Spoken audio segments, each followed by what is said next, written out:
Welcome back, students. I'm Shruti Banerjee from Holy Hearts Educational Academy, your biology TGT teacher.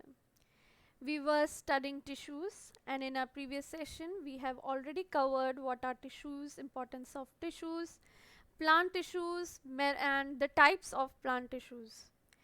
You know that plant tissues can basically be divided into meristematic tissues and permanent tissues. So let's have a quick overview of what you studied previously. Plant tissues are of two types, meristematic and permanent, where meristematic tissues is divided into apical, lateral and intercalary based on their position. Okay, you have to know that meristematic tissues can be divided in many different ways.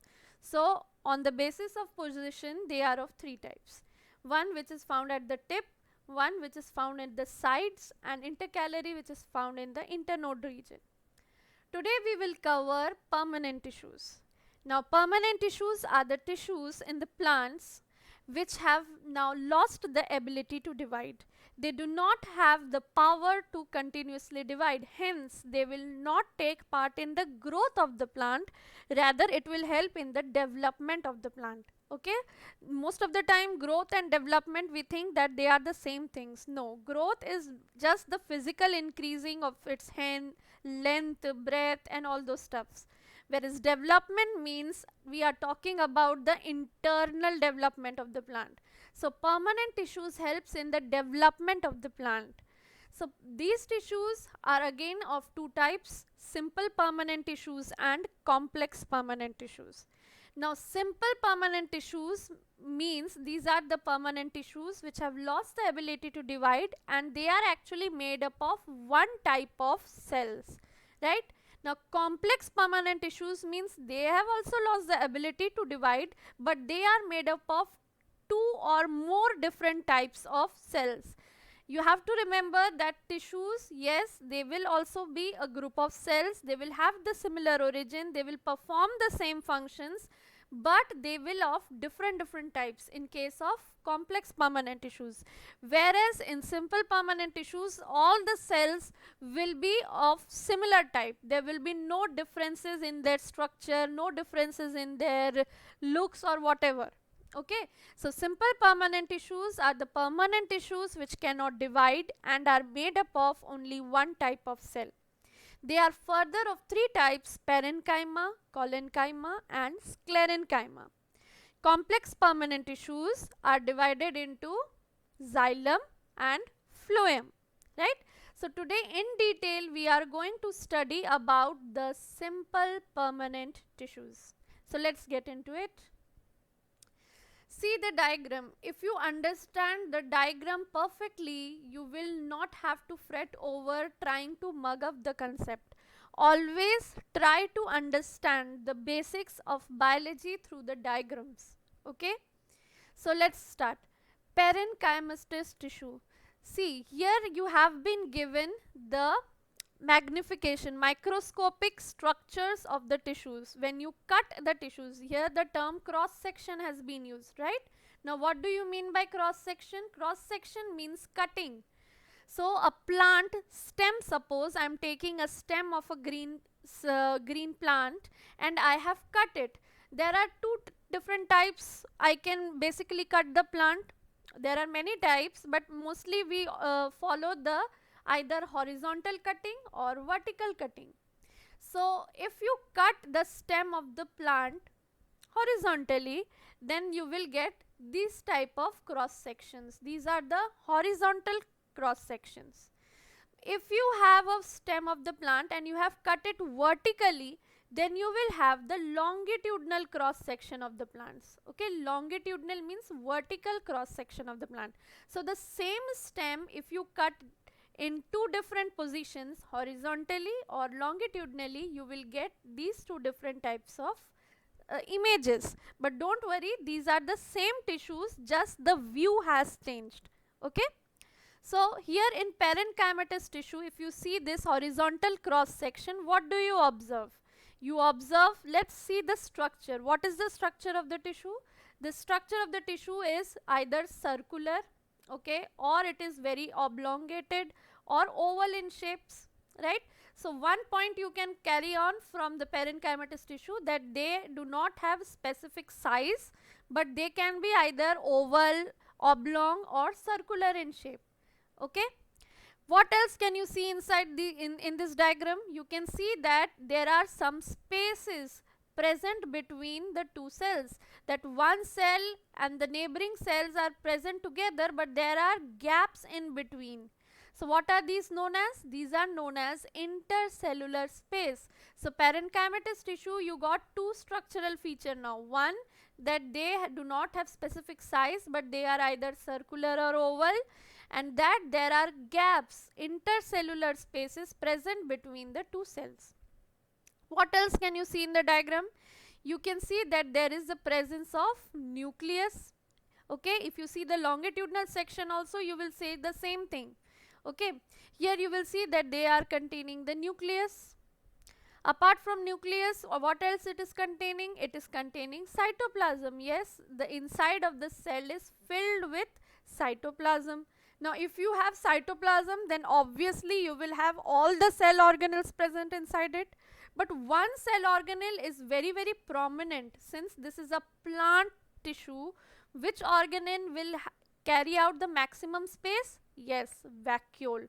So you can see these, that parenchymatous tissues have very large vacuoles present inside it. So what structural features you got? You got about its size, you got about its shape. You saw that parenchymatous tissues have intercellular space, they have cytoplasm, they have nucleus, and they have a very large vacuole. Now recall, what was the function of vacuole?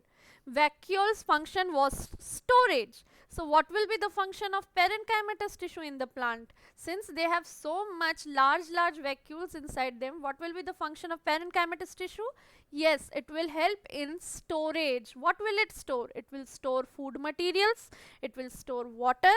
Okay, intercellular space will help the plant to give buoyancy in water plants. There are many aquatic plants like lotus. If you see the leaves of the lotus, what happens? It is floating in the water. How a leaf is able to float in the water? Not all the leaf will float, many will drown out. But why the aquatic plants are floating in water? Because they have large intercellular space between them. So you can understand that in aquatic plants, which tissue is maximally present? In maximum number, parenchymatous tissue is present. In desert plant, what does the plant needs to store most? It needs to store water. So the parenchymatous tissue in desert plants inside its vacuole will store water. So all the food which have been produced by the plant in photosynthesis will again, where will the plant store? It is not that immediately the plant will start utilizing the food. Excess of food will be stored in the parenchymatous tissue. Clear? Now move on to the next type, that is the collenchymatous tissues. Compare between the parenchyma and collenchyma with the help of this diagram. What do you see? First find out what is common between the parenchyma and the collenchyma. If you see closely, you will see that parenchyma has nucleus, collenchyma also has nucleus. Correct? Parenchyma has cytoplasm, collenchyma also has cytoplasm in both. The same features will be there in the horizontal cross section also, longitudinal cross section also. So both the when you are observing, see both the diagrams.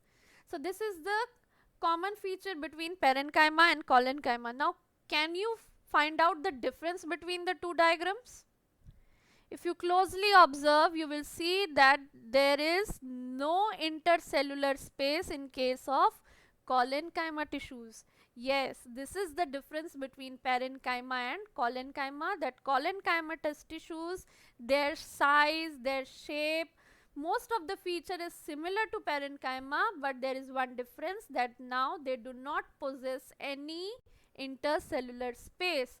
This intercellular space in the corner has actually been filled with hemicellulose.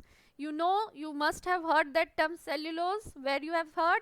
Yes, cellulose is the component of cell wall.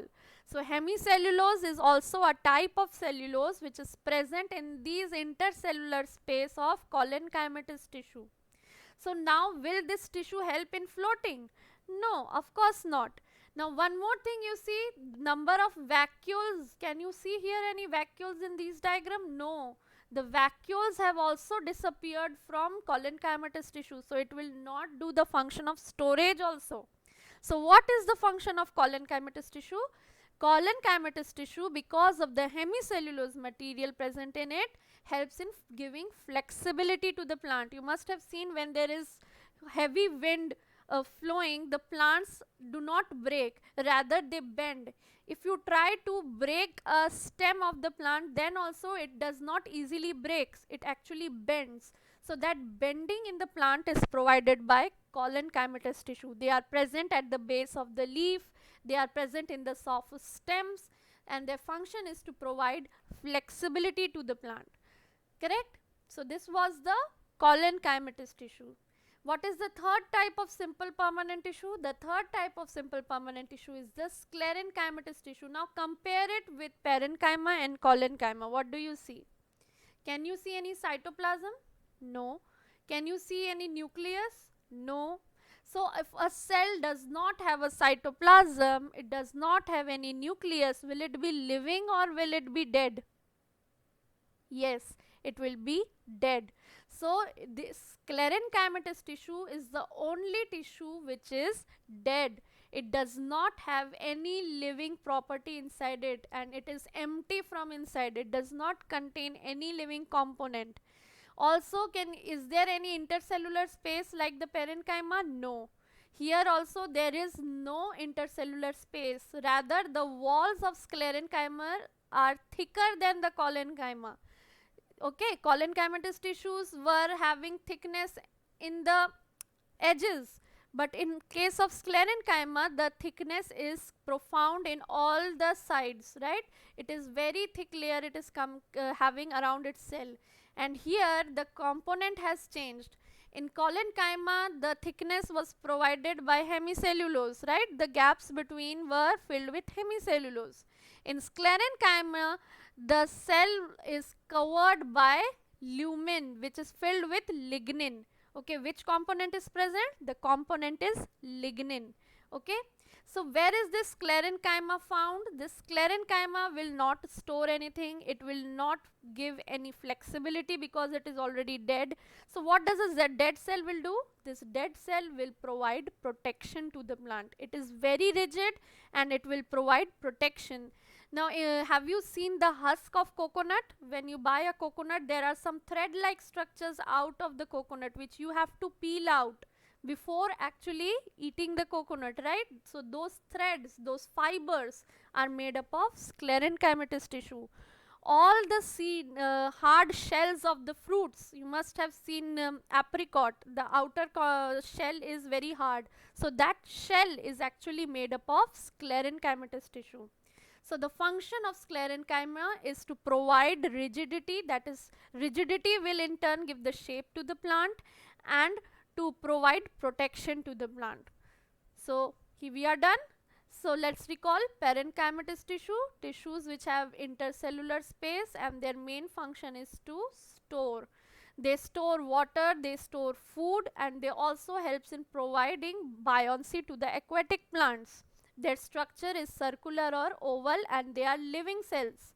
Collenchyma, they also are made up of living cells, but they do not have intercellular space because their intercellular spaces are filled with hemicellulose, and their function is to provide flexibility to the plant. Sclerenchyma are made up of dead cells, group of dead cells, and they do not provide any flexibility, rather they provide protection and shape to the plant. Okay, so this will be all for today. Thank you for your patient listening, and we'll see you again in the future videos.